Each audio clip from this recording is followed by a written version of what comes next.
తలకు నూనె రాసుకోవాలని, అది ఆరోగ్యానికి మంచిదని ఇంట్లో పెద్దవాళ్లు చెప్పడం వింటూ ఉంటాం. అందుకే పూర్వకాలంలో స్త్రీలకు గాని పురుషులకు గాని జుట్టు ఒత్తుగా నల్లగా ఉండేది. ఇక బాల్యంలో తలకు నూనె రాసుకుని తిరిగిన చాలా మంది ఇప్పుడు ఆ అలవాటును పక్కన పెట్టేశారు. ఇప్పుడు నూనె రాసుకోకుండా తిరగడమే ఫ్యాషన్ గా మారిపోయింది. దీనివల్ల కుదుళ్లు బలహీనంగా మారటం, జుట్టు రాలటం, చుండ్రు వంటి సమస్యలు వేధిస్తుంటాయి. జుట్టుకు నూనె రాయడం వల్ల రక్త ప్రసరణ బాగా జరిగి కుదుళ్లు బలపడి జుట్టు స్ట్రాంగ్ గా ఉంటుంది. తల వెంట్రుకలు తెల్లగా మారటం, చుండ్రు వంటి సమస్యలకు చెక్ పెట్టొచ్చు. నూనె రాయటం వల్ల జుట్టు మృదువుగా మారి మంచి మెరుపు సంతరించుకుంటుంది. జుట్టు పొడిబారటం, వెంట్రుకలు రాలడం తగ్గుతుంది.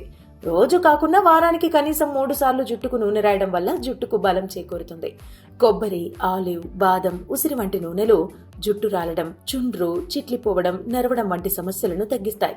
రాత్రి నిద్రకు ముందు తలకు నూనె బాగా పట్టించి ఉదయం తలస్నానం చేయటం వల్ల జుట్టుకు మంచి ఫలితం ఉంటుంది. ఇలా చేస్తే తలలో చుండ్రు తగ్గి జుట్టు బాగా పెరుగుతుంది.